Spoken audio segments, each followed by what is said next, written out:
સ્વાગત છે મિત્રો હેલ્થ એજ્યુકેશન યુટ્યુબ ચેનલની અંદર। મિત્રો વિડીયોની અંદર આપણે વાત કરીશું આજે લેવાયેલ દ્વિતીય સત્રાંત કસોટી અંતર્ગત ધોરણ 3 ગણિત વિષયના પેપરના સંપૂર્ણ અને સચોટ સોલ્યુશન વિશે। એ પહેલાં જો તમે હજુ સુધી મારી ચેનલને સબસ્ક્રાઇબ ન કરી હોય તો નીચે બેલ આઇકન બટનને ઓલ પ્રેસ કરી ચેનલને સબસ્ક્રાઇબ કરી લો। તો ચાલો મિત્રો વિડીયોની શરૂઆત કરીએ। પ્રશ્ન નંબર 1 છે, નીચેના વાક્યો ખરા છે કે ખોટા તે જણાવો। ગાયનું વજન બકરીના વજન કરતાં ઓછું હોય છે, તો એ વિદ્યાર્થી મિત્રો ખોટું આવશે। 1 કિલોગ્રામ રૂનું વજન 1 કિલોગ્રામ ખાંડ જેટલું જ થાય, તો અહીંયા વિદ્યાર્થી મિત્રો સાચું આવશે। હાથીનું વજન બિલાડીના વજન જેટલું હોય છે, તો અહીંયા વિદ્યાર્થી મિત્રો ખોટું આવશે।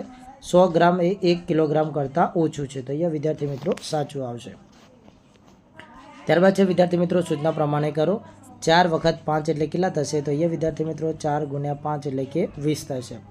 ખાલી જગ્યા વખત 6 એટલે 30 થાય, તો અહીંયા વિદ્યાર્થી મિત્રો 5 વખત 6 એટલે 5 6 30 થાય। 2 ડઝન કેળા એટલે વિદ્યાર્થી મિત્રો 1 ડઝનની અંદર 12 કેળા આવે, તો 2 ડઝનની અંદર વિદ્યાર્થી મિત્રો 24 કેળા આવશે। ખાલી જગ્યા વખત 10 એટલે 100 થાય, તો અહીંયા વિદ્યાર્થી મિત્રો 10 આવશે। 10 ગુણ્યા 10 કરશું તો જવાબ અહીંયા વિદ્યાર્થી મિત્રો 100 આવશે।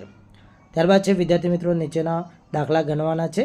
એક બસને 4 પૈડા છે, તો આવી વિદ્યાર્થી મિત્રો 4 બસ છે, તો કેટલો જવાબ આવશે, તો અહીંયા જવાબ આવશે વિદ્યાર્થી મિત્રો 32 પૈડા થશે। 5 રૂપિયા કિંમતના 8 પતંગ ખરીદવા હોય તો કેટલા રૂપિયા ચૂકવવા પડે? એક પતંગની કિંમત 5 રૂપિયા છે, આવા 8 પતંગ ખરીદવા છે, તો અહીંયા વિદ્યાર્થી મિત્રો 40 છે એ રૂપિયા આપણે અહીંયા ચૂકવવા પડશે।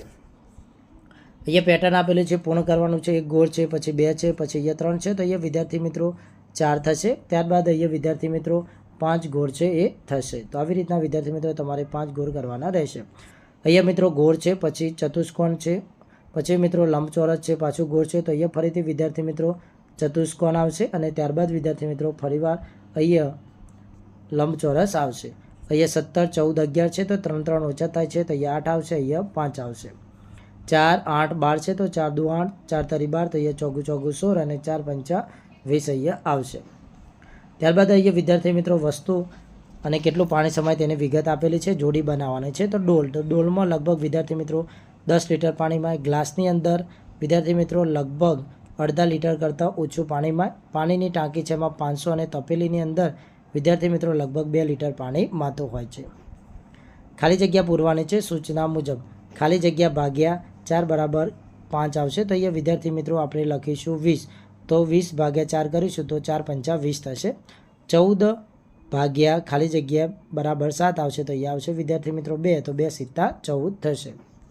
ત્યારબાદ અહીંયા વિદ્યાર્થી મિત્રો દાખલા ગણવાના છે। 10 રૂપિયાની કુલ 12 નોટોના 4 મિત્રો વચ્ચે સરખા ભાગે વહેતા દરેકને કેટલા રૂપિયા મળે? તો 10 રૂપિયાની 12 નોટ લઈએ તો વિદ્યાર્થી મિત્રો 120 રૂપિયા થાય। હવે 120 રૂપિયા છે, 4 વિદ્યાર્થી મિત્રોને સરખા ભાગે આપણે વેચીએ તો એ વિદ્યાર્થી મિત્રો 30 રૂપિયા છે એ દરેક મિત્રના ભાગમાં આવશે। 30 કેળાના 5 વિદ્યાર્થી વચ્ચે સરખા ભાગે વહેતા દરેક વિદ્યાર્થીને કેટલા કેળા મળે? તો 30 કેળાને આપણે 5 વડે અહીંયા વિદ્યાર્થી મિત્રો ભાગી નાખીશું, તો 5 6 30, તો એ વિદ્યાર્થી મિત્રો દરેકના ભાગમાં 6 કેળા આવશે। 15 દડાના 5 સરખા ભાગ વહેંચવામાં આવે તો કેટલા ભાગના દડા આવે? તો એ વિદ્યાર્થી મિત્રો 15 ભાગ્યા આપણે 3 કરીશું તો 3 પંચા 15, તો દરેકના ભાગમાં 5 દડા આવશે। ત્યારબાદ છે એ વિદ્યાર્થી મિત્રો માહિતીના આધારે પ્રશ્નોના જવાબ આપવાના છે। હાથી છે મિત્રો 3 છે, વાંદરા 31, સસલા 10, સિંહ 12 અને હરણ 14 છે। જંગલમાં કયા પ્રાણીઓની સંખ્યા વધુ છે? તો એ વિદ્યાર્થી મિત્રો વાંદરાની સંખ્યા સૌથી વધુ છે અને એ 31 છે। હાથી કરતાં સસલાની સંખ્યા કેટલી વધારે છે? તો હાથી 3 છે અને વિદ્યાર્થી મિત્રો સસલા છે 10 છે, તો 10માંથી આપણે 3 કાઢીએ તો ટોટલ 7 સંખ્યા વધારે છે। ધોરણ પ્રમાણે ગેરહાજર વિદ્યાર્થીઓની માહિતીનો, તો એ વિદ્યાર્થી મિત્રો ધોરણ 1 ગેરહાજર છે, 2માં 3 છે, 3માં કોઈ સંખ્યા ગેરહાજર નથી, 4માં 4 છે અને 5માં 1 છે। કયા ધોરણમાં તમામ વિદ્યાર્થીઓ હાજર છે? તો ધોરણ 3માં। નીચે આપેલા બિલના આધારે નીચેના પ્રશ્નોના જવાબ આપવાના છે। દડાની એકની કિંમત 20.25 રૂપિયા છે, છત્રીની એકની 125.50 રૂપિયા, નોટબુકની એકની 12 રૂપિયા અને 25 પૈસા, સાબુની 10 રૂપિયા 50 પૈસા આપેલા છે। ટોટલ 168 રૂપિયા અને 50 પૈસાની આ કુલ રકમ છે। અહીંયા પહેલો છે, એક છત્રી, એક દડો, એક નોટબુક ખરીદવીએ તો કેટલા રૂપિયા ચૂકવવા પડે? તો એક છત્રી ખરીદવા માટે 125.50 પૈસા, એક દડો ખરીદવા માટે 20.25 પૈસા અને એક નોટબુક ખરીદવા માટે 12.25 પૈસા, ટોટલ 158 રૂપિયા ખરીદવા પડે। મગન 2 સાબુ અને એક નોટબુક ખરીદવા માગે છે, તો તેના કેટલા રૂપિયા ચૂકવવા પડે? એક સાબુની કિંમત 10 રૂપિયા 50 પૈસા છે, તો 2 સાબુની કિંમત 21 રૂપિયા થાય। હવે વિદ્યાર્થી મિત્રો એને 2 સાબુ ખરીદ્યા છે એટલે 21 રૂપિયા, અને વિદ્યાર્થી મિત્રો એક નોટબુક છે 12 રૂપિયા 25 પૈસાની છે, તો ટોટલ 30 રૂપિયા 25 પૈસા થશે। અહીંયા પણ કેટલીક બિલ આપેલી છે, તેના આધારે મિત્રો પ્રશ્નોના જવાબ આપવાના છે. પતંગના 5 રૂપિયા છે, ફિરકીના 50 રૂપિયા, સેલો ટેપના 10, ટોપી છે એના 25 અને મહોરોના 15 રૂપિયા છે. ટોટલ 105 રૂપિયાની વસ્તુ છે.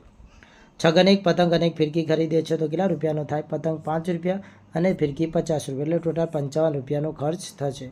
વિજય પાસે 20 રૂપિયા છે તો તેને ટોપી ખરીદવા કેટલા રૂપિયા જોઈએ? તો ટોપી 25 રૂપિયાની છે એટલે વધારે છે અને 20 રૂપિયા ઓછા છે તો એને 5 રૂપિયા છે. વિદ્યાર્થી મિત્રો એને જોશે. કઈ વસ્તુનો ભાવ સૌથી ઓછો છે? તો પતંગનો સૌથી ભાવ ઓછો છે અને તે 5 રૂપિયા છે. તો વિદ્યાર્થી મિત્રો આ હતું આજનું ધોરણ 4નું ગણિતનું પેપર અને તેનું સોલ્યુશન.